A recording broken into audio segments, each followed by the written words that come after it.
प्रिय भक्तगण, आज हम आपको एक कथा का श्रवण करा रही हूँ जो सुनने मात्र से आपके जीवन में सुख, संपत्ति और धन की वर्षा होगी। तो चलिए कथा को प्रारंभ करते हैं। श्रोताओं, भगवान शिव माता पार्वती से कहते हैं कि मानव शरीर का स्वास्थ्य रहस्य क्या है, इसीलिए शोक करने की आवश्यकता नहीं है। अपने अतीत पर, भविष्य की चिंता नहीं करें। बुद्धिमानी यह है कि आप ईमानदारी से अपने वर्तमान को जिएं। अधिकांश मानव वर्तमान में जीने की कला नहीं जानते, क्योंकि उन्हें यह चाहिए नहीं। उन्हें बीते हुए कल की चिंता करनी है, आने वाले भविष्य की नहीं। अगर आप यह कहानी सुन रहे हैं तो पूरा सुनिए। इस कथा को आधा अधूरा छोड़कर जाने की गलती मत करिएगा, क्योंकि इस पवित्र कथा को पूरा सुनने से मनचाहा फल की प्राप्ति होगी। इसलिए इस कथा को पूरा सुने। आप शिव भक्त हैं तो भोलेनाथ का अनादर ना करें। और यदि मानव वर्तमान में जी सकता है तो कोशिश करें और देखें।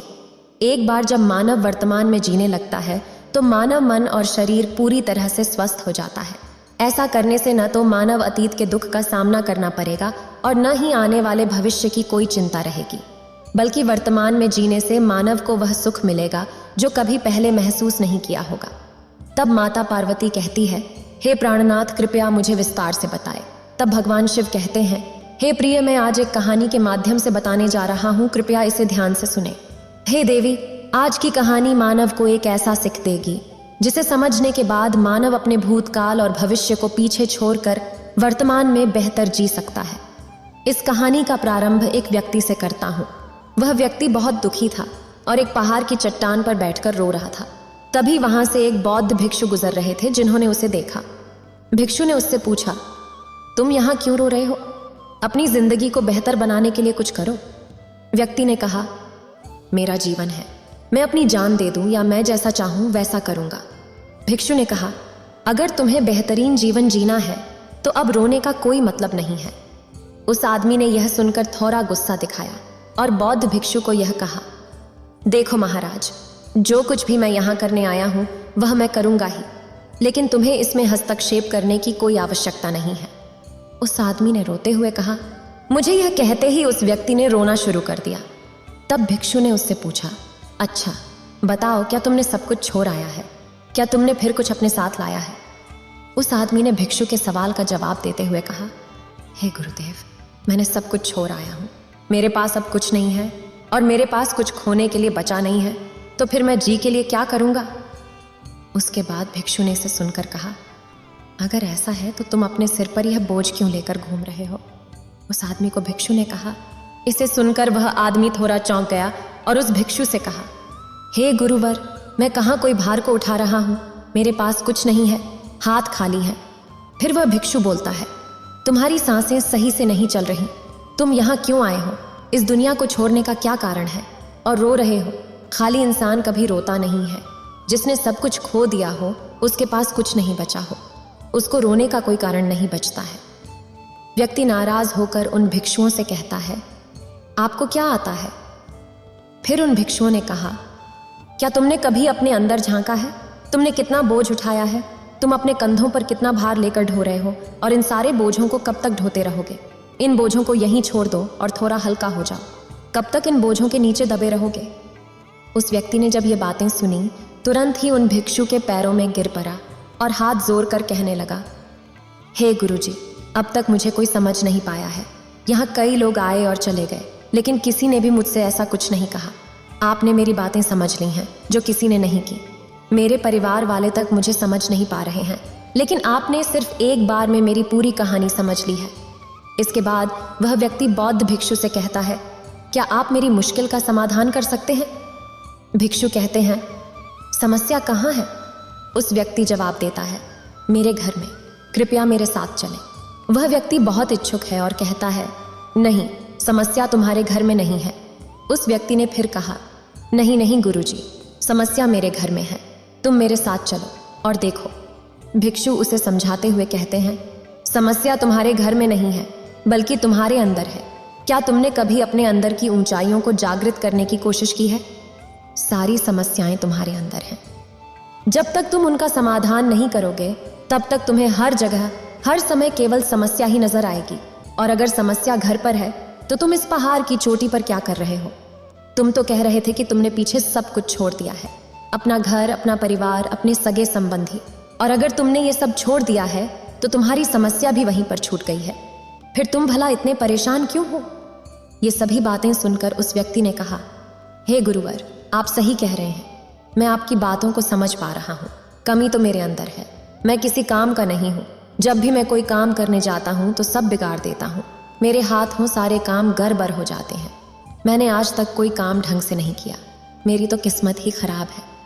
उस व्यक्ति के मुंह से ये सभी बातें सुनकर बौद्ध भिक्षु मुस्कुराने लगे और उस व्यक्ति से कहा, अच्छा, तुम्हें लगता है कि तुम्हारी किस्मत खराब है, तो मुझे ये बताओ कि तुम्हारी किस्मत में क्या खराबी है।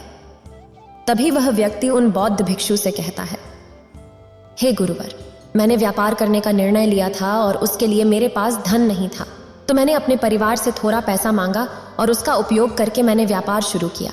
लेकिन मेरी कहानी में एक बदलाव हुआ। शुरुआत में मेरे परिवार ने मुझे मदद की और मेरे साथ खड़ा होने में साथ दिया। सब कुछ ठीक चल रहा था, लेकिन समय के साथ मेरे व्यापार में नुकसान का सामना करना पड़ा।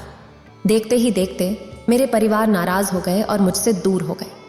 मैं चाहता था कि मैं अच्छा व्यापार करूं और अच्छा पैसा कमाऊं ताकि मैं अपने परिवार का ध्यान रख सकूं और उन्हें उनकी इच्छाओं की पूर्ति कर सकूं।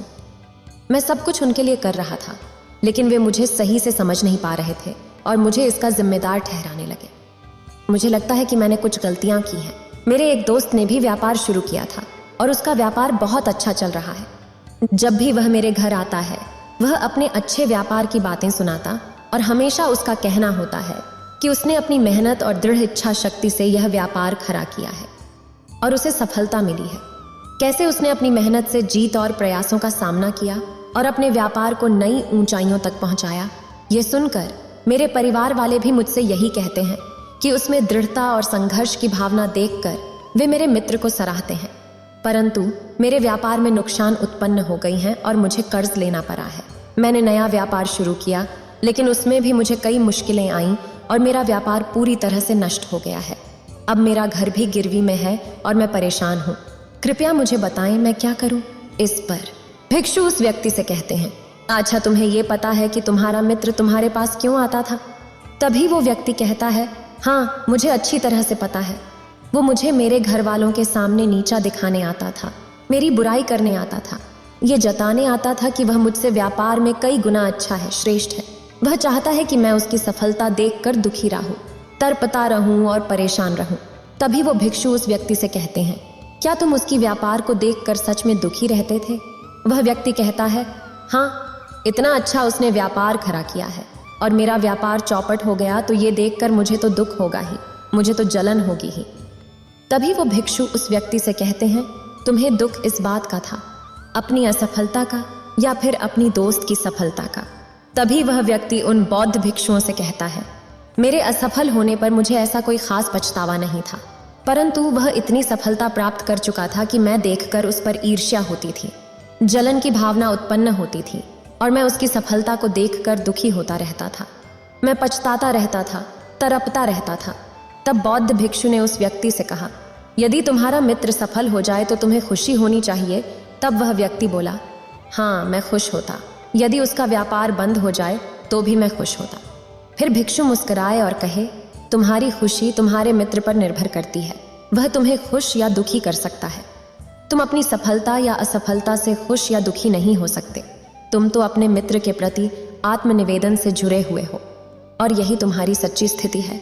तो तुम्हारी समस्या का कोई समाधान नहीं है, क्योंकि तुम्हारी खुशियां और तुम्हारी तकलीफ है दुख, यह सब दूसरों के व्यवहार पर निर्भर करती है।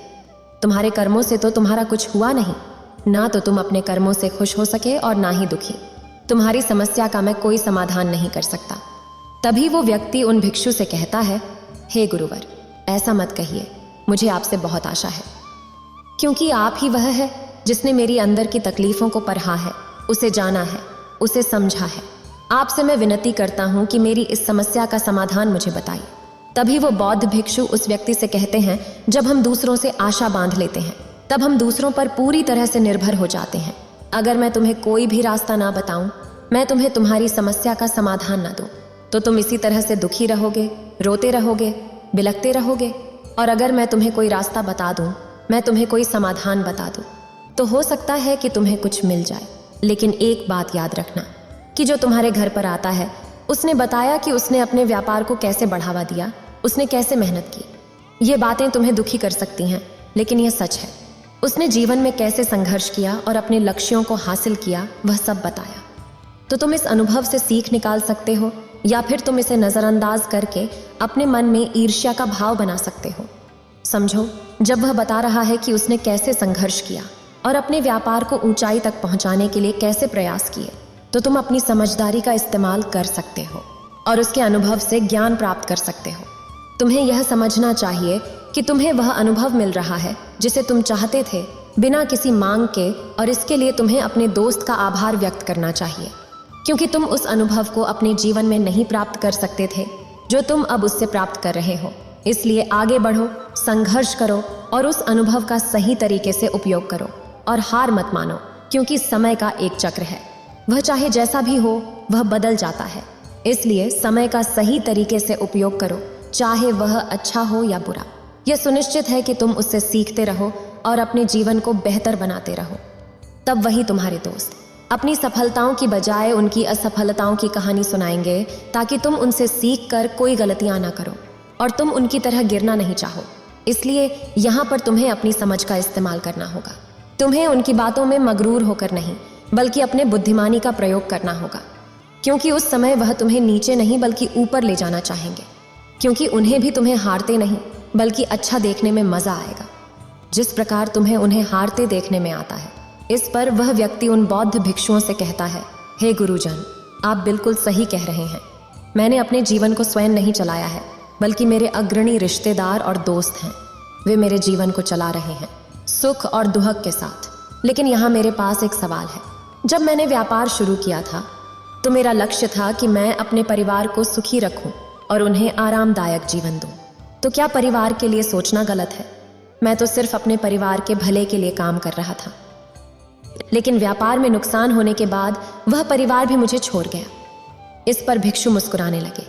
तभी वो व्यक्ति कहता है, अब इसमें मुस्कुराने वाली बात क्या है? क्या मैंने कोई गलत प्रश्न पूछ लिया? तभी वो भिक्षु कहते हैं, नहीं, हर व्यक्ति यह चाहता है कि कोई उसकी गलती पर उसे सांत्वना दे, और तुम भी वही चाहते हो।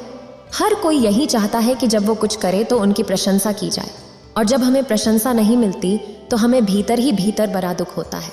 हमारे मन को एक ठेस पहुंचती है, और तब हमारे मन में यह भाव उत्पन्न होने लगता है कि इस दुनिया में सभी मतलबी हैं, सभी अपने मतलब के लिए जीते हैं, सभी अपने मतलब के लिए काम करते हैं, और सभी हमारे साथ अपने मतलब के लिए ही रहते।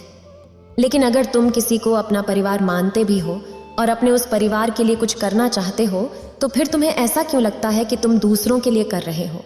तुम खुद के लिए कर रहे हो ना? अगर तुम्हें लगता है कि तुम दूसरों के लिए कर रहे हो, तो तुम हमेशा दुखी रहोगे। जब तुम्हें अब लगेगा कि तुम खुद के लिए कर रहे हो, तो तुम्हें एक अजीब खुशी होगी और तुम हमेशा खुश रहोगे। जब तुम अपने कामों में सुधार करते रहोगे, तो तुम्हें किसी की सांत्वना की आवश्यकता नहीं होगी। इसलिए फिर वह व्यक्ति गुरु कहता है, हे गुरु, मैंने आपकी बात समझ ली है।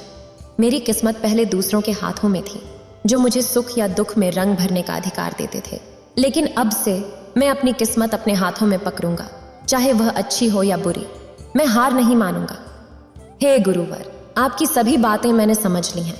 क्या आप मेरी मदद कर सकते हैं? क्या आप मेरे साथ हो सकते हैं, खासकर मेरे जीवन के कठिन समय में?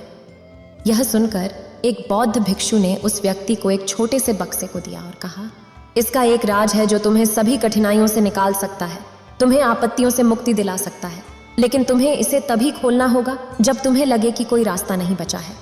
बौद्ध भिक्षु ने उस बक्से को दे दिया और चले गए। व्यक्ति ने उस बक्से को लेकर अपने घर वापस जाते हुए एक नया कारोबार शुरू किया। इस बार उसने कभी हार नहीं मानी और उसका कारोबार बहुत अच्छे से चला। उसके कारोबार की सफलता के कारण उसका परिवार भी उसके साथ था। उसे सारे सुख सुविधाएं अब उसके पास थीं। अब वह ना तो पुराने दुख का बोझ उठाता था और ना ही आने वाले कल की चिंता करता था। उसने केवल अपने वर्तमान को और बेहतर बनाने का प्रयास किया था। लेकिन समय हमेशा बदलता रहता है। जैसा कि बुरा समय हमेशा नहीं रहता, ठीक उसी तरह अच्छा समय भी हमेशा नहीं रहता। उस व्यक्ति के जीवन में एक बार फिर से अच्छा समय समाप्त हो गया था। वह एक राज्य में रहता था जिस पर उसके पड़ोसी राज्य ने हमला किया था और पूरा राज्य नष्ट हो गया था। उसका व्यापार भी पूरी तरह से बर्बाद हो गया था। और उसका परिवार अब दिन प्रतिदिन किसी तरह से गुजरा कर रहा था। उसे इस स्थिति से बाहर निकलने के लिए फिर से उसे काफी मेहनत करनी पड़ी ताकि उसके पास खाने पीने के लिए भी पैसे हो सके। तब तक भूख के कारण उसके माता पिता मृत्यु हो गई थी और उसने अपनी पत्नी और छोटे भाई बहन को साथ लेकर विभिन्न स्थानों पर भटकते रहा। उनको बीमारी हो गई थी और अब उनके इलाज के लिए भी पैसे नहीं थे। इस परिस्थिति में उसे एहसास हुआ कि सब कुछ खत्म हो गया है। उसका जीवन अब व्यर्थ लगने लगा था। ये पूरा संसार व्यर्थ है और जो कुछ भी बातें उन भिक्षुओं ने मुझसे कही थीं, वो सभी बातें भी व्यर्थ हैं। आज मेरे पास कुछ नहीं बचा। आज मेरे पास जीने का कोई मकसद नहीं बचा। उन भिक्षु ने जो कुछ भी कहा था, उन सब बातों का आज कोई मतलब नहीं रह गया। अंत तक जीवन को तो समाप्त होना ही है, तो फिर जीवित रहकर भाग दौड़ करके अपने जीवन में ऊंचाइयां हासिल करना, वो सफलताएं हासिल करना, ये सब किस काम का? मेरा जीना भी अब मुझे व्यर्थ ही लग रहा है। अगर मैंने उसी समय हिम्मत करके इस जीवन को और अपने शरीर को त्याग दिया होता तो शायद आज मुझे ये सब नहीं देखना पड़ता। वह पूरी तरह से निराश हो चुका था, अंदर से पूरी तरह से टूट चुका था। वो ये सब सोच ही रहा था कि तभी उसकी नज़र उस बक्से पर पड़ी जो उसे उन बौद्ध भिक्षु ने दिया था। एक पर्ची बक्से में रखी गई थी जिसमें लिखा था कि तुम्हारा नया जीवन कहीं से भी शुरू हो सकता है। तुम्हारे पास धन हो या ना हो, लेकिन तुम्हारे पास हिम्मत है तो तुम कुछ ना कुछ जरूर कर पाओगे। पर्ची को पढ़ने के बाद उस व्यक्ति के मन में एक नई उम्मीद की किरण आ गई। उसने फिर से अपनी हिम्मत बढ़ाई ताकि वह अपने जीवन में नए मुकाम हासिल कर सके। इतना कहकर भगवान शिव इस कहानी का समापन किया। इस वीडियो को बोलते समय कोई त्रुटि हो तो मैं क्षमा चाहती हूँ। उम्मीद है आप सभी को ये वीडियो अच्छी लगी होगी। अगर आप शिव के सच्चे भक्त हैं तो चैनल को सब्सक्राइब और वीडियो को लाइक करके कमेंट में हर हर महादेव लिख दीजिए।